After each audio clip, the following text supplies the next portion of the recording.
A game about building blocks, made by two guys in a garage-sized startup, launched quietly in 2006 with almost no attention. Nearly 20 years later, it's a publicly traded company with over 100 million people logging in every single day. Along the way, it survived security breaches, safety scandals, government lawsuits, and a reputation as just a kid's game. Any one of those should have ended it. Let's talk about how it didn't. This isn't a Roblox's popular Here's Why video. This is a timeline of specific moments where Roblox looked like it might collapse under its own problems and somehow kept growing anyway. Roblox didn't explode overnight. It started life as a physics simulation tool called Dynablocks, built by two engineers with a background in educational software, not gaming. For years, growth was slow, from a handful of users 2000s, then hundreds of thousands, one feature at a time. A game platform that takes a decade to find its footing usually doesn't survive long enough to matter. Most startups die waiting for that kind of traction. But because the core idea never changed, regular people building their own games inside the platform, every slow year of growth was compounding, not stalling. By the time attention actually arrived, the foundation was already there to support it. In the early 2010s, Roblox dealt with a major account security breach, exposing user data and shaking trust in the platform. Not long after, backlash grew over inappropriate user-generated content slipping past moderation, a serious problem for a platform whose core audience skews young. Then, more recently, Roblox faced a wave of much more serious accusations, including a state lawsuit, alleging the platform prioritized growth over child safety. This is the kind of controversy that ends companies. Parents lose trust, regulators get involved, and once that happens, user growth usually stalls out fast.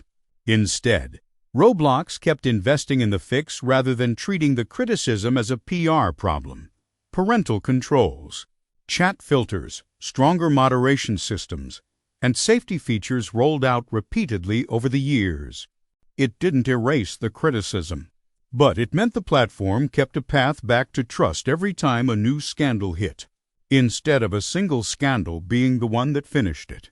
For a long stretch, Roblox had a reputation problem almost identical to Minecraft's, dismissed as a toy for children, not something serious gamers or serious money would take seriously. That kind of label usually caps a platform's growth permanently. You get stuck with one age group and never expand past it.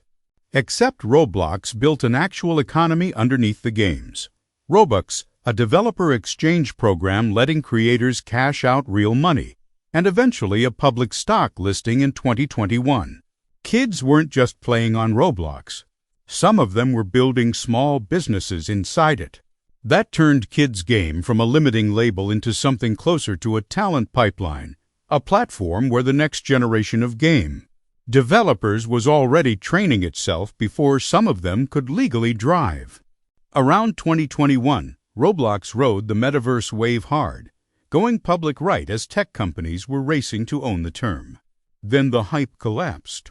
Metaverse became a punchline almost as fast as it became a buzzword, and companies that leaned hardest into that branding took a real reputational hit.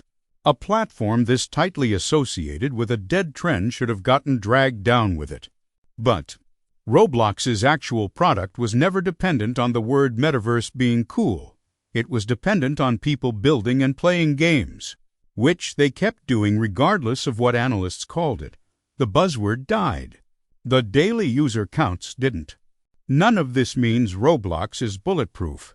The safety concerns are real, ongoing, and taken seriously by lawmakers, not just internet commentary.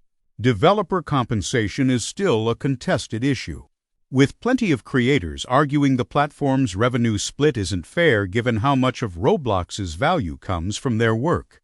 Surviving for crises doesn't mean the fifth one is guaranteed to go the same way.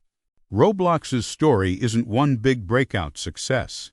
It's a platform that kept getting hit with exactly the kind of problems that end companies' slow growth. Security failures, safety scandals, a dismissive reputation, a dead buzzword, and somehow kept its actual user base intact through every single one. That's not because the problems weren't serious. It's because the core idea, let anyone build a game and let them profit from it, never stopped being valuable enough to outweigh the damage. If you want to see this same format applied to another platform that should have collapsed by now, drop the name in the comments. Thanks for watching.